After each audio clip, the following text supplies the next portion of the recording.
కొన్ని రోజులుగా చూస్తూ ఉంటే రేవంత్ రెడ్డి తెలంగాణ వ్యక్తి రేవంత్ రెడ్డి పరిపాలిస్తున్నాడా లేకుంటే ఆంధ్రుల చంద్రబాబు నాయుడు పరిపాలిస్తున్నాడా ఏమీ అర్థం కాని స్థితి ఉన్నది.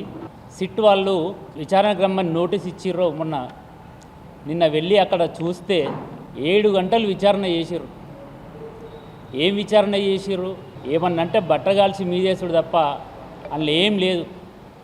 ఆయనే కడిగిన ముత్యం లాంటి వాడు.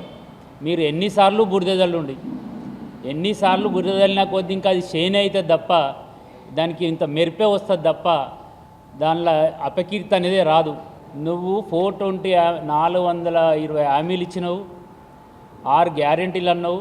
నువ్వు ఇచ్చిన దాన్ని చెయ్యమని మనం నిలదీసినందుకు దేవుళ్ళ మీద ఒట్టు పెట్టిన దాన్ని వమ్ము పాలు చేయకు. ఎందుకంటే నువ్వు ముఖ్యమంత్రివి, ఈ రాష్ట్ర ముఖ్యమంత్రిలో హోదాలుండి దేవుళ్ళ మీద ఒట్టు పెట్టి ఈ రాష్ట్రాన్ని నాశనం చేయకు, సక్రమంగా పరిపాలించు అని చెప్పినందుకు ఈ విచారణల పేర్ల ఏదో ఒకటి బట్టగాల్సి మీదేద్దాం, ఏదో ఒకటి బురదల్దామని పిలుచుడు తప్ప అందులో ఏమీ లేదు.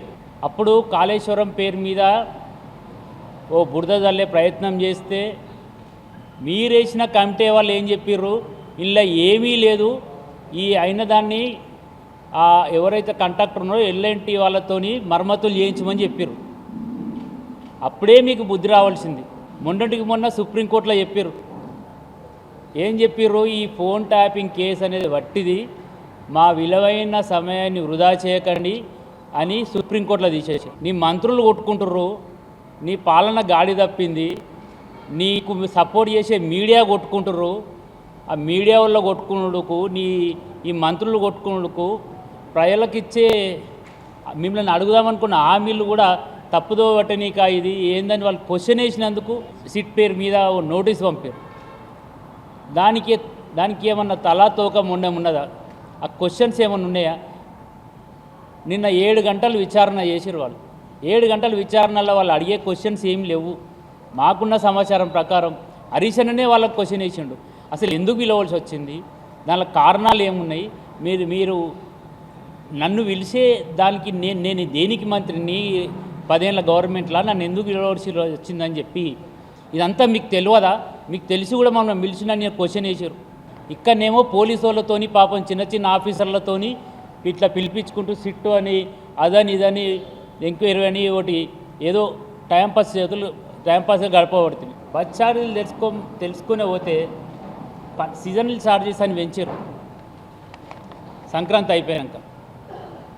సంక్రాంతి పేరు మీద నీ చంద్రబాబు నాయుడు నీ గురువును నీ బిడ్డనిచ్చిన అత్తగారుకు వాళ్ళు నిన్ను మెచ్చుకుంటారనో లేకుంటే వాళ్ళకు నువ్వు హెల్ప్ చేయనో టోల్గేట్లన్నీ మీ మంత్రులతో చెప్పిత్తివి. టోల్గేట్లు ఆంధ్రలో పోతారు పుణ్యానికి ఎత్తుమని.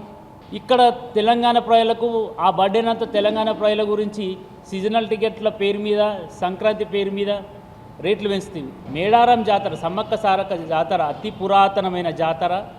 దాదాపు ఆ జాతరకు వెయ్యే పబ్లిక్ల 95% మాస్ పీపుల్స్ ఊర్లలో కష్టం చేసుకునే ప్రజలే పోతారు. నువ్వు ఏం చేసినావు? వాడు టోల్ గేట్లు పెంచినావు. ఈడ ఆంధ్రోళ్ళకేమో పుణ్యానికి పంపుతున్నావు, టోల్ ఛార్జీలు కూడా లేకుంటావని సంతం కార్లు ఉన్న వాళ్ళకు. ఇక్కడున్న బీద ప్రజలు బస్సులలో పోయేటోళ్ళకు ఛార్జెస్ పెట్టినావు. ఆ ఛార్జెస్ నేను ఇంకా దానికి వాళ్ళు మొన్న ప్రెస్ మీట్ పెట్టుకొని చెప్తా ఉన్నారు మంత్రులకు సిగ్గు లేకుండా. మేము మహిళలకు మాలాసి పథకం కింద ఫ్రీ పంపుతున్నాం అన్నావు. మహిళకు ఫ్రీ పంపబడుతుంది, ఎంబడున్న మొగనికి పోరనికి ఛార్జ్ చేయబడుతుంది. ఒక్కొక్కరికి 600 రూపాయలు ఛార్జ్ పెట్టుకొని పోవాల్సిన పరిస్థితి వచ్చింది. ఈ పాలన గురించి అడిగితేనే కదా సిట్టు విచారణలని ఈ కేసులని పెట్టేది. మొన్న ఇప్పుడేమో దావూసు పోయి మళ్ళీ నేను ఏదో పైసలు తెస్తా దావూసు పోయి నేను పెట్టుబడులు తెస్తాను వేయండు. ఏమన్నా చీమునెత్తులు ఉంటే మొన్న కదా నువ్వు పెట్టింది గ్లోబల్ సమ్మిట్ అని హైదరాబాద్లో. గ్లోబల్ సమ్మిట్ అని పెడితేవి ప్రపంచ దేశాలకి వెళ్ళి అందరు వస్తుర్రంటివి. ఆ సమ్మిట్ అయిపోయాక 5 లక్షల కోట్లు ఉన్నాయి, 5 లక్షల కోట్లు వచ్చినాయి అంటివి. 5 లక్షల కోట్లు ఏడ ఖర్చు పెట్టినావు? ఈ ఖర్చు అయిపోయాక ఈ తెలంగాణ బాగుపడ్డది 5 లక్షల. నేను గ్లోబల్ సమ్మిట్ పెట్టినా 5 లక్షల కోట్లు తెచ్చినా దీనికి ఖర్చు పెట్టినా మళ్ళీ మిగతా పైసలు సరిపోతలేవు, నేను దావోస్ పోయి తెస్తా అని చెప్పైపోవాలి కదా. దొంగతనాన నువ్వు ఆడికి పోతివి. అది ఏమైనా క్వశ్చన్ వేస్తారని చెప్పి ఎందుకు పోయినామని అడుగుతారని చెప్పి సిట్ నోటీసులు పంపుతుంది.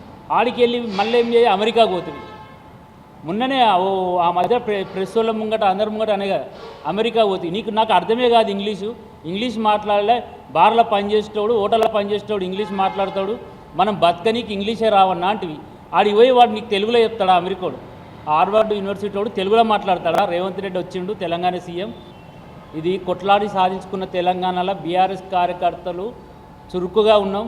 మేము ఎవ్వరికి ఇటువంటి సీట్లకు కానీ ఇటువంటి వాటికి కానీ మేము లొంగిపోయే ప్రసక్తే లేదు.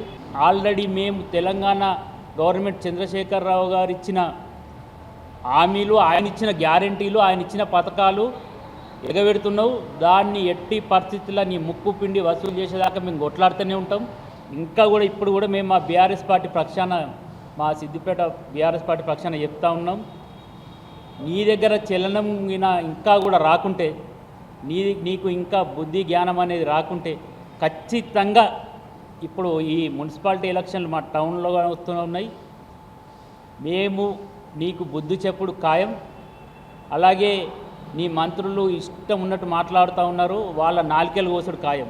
ఏదైతే నిన్న 7 గంటలు విచారించినావు కదా, ఆ విచారణలో మీరు లైవ్ కెమెరాల ముందు విచారించారు. ఆ విచారణ మొత్తం మీరు పారదర్శకమైన క్వశ్చన్స్ వేసి ఉంటే ప్రజల ముంగట పెట్టుర్రి ఆ విచారణను. అప్పుడు మీరు ఎన్నన్నా నుండి దానిలో మాదేమన్నా తప్పుంటే ప్రజలు శిక్ష చేస్తే మేము అనుభవించడానికి రెడీ ఉన్నాం. కానీ ఇవన్నీ పెట్టకుంటే మాత్రం ఖచ్చితంగా ప్రజలు గమనిస్తూ ఉన్నారు. మా బీఆర్ఎస్ పార్టీ ఊకోదు. మిమ్మల్ని రోడ్డు కీడ్చుడు ఖాయమని మా బీఆర్ఎస్ పార్టీ తరఫున మేము ఖచ్చితంగా ప్రతిఘటిస్తూ ఉన్నాం. Local to global news at your finger tips. మీ చేతిలో ఒక ఆయుధం. Download Raw TV app. Media legend Ravi Prakash is back.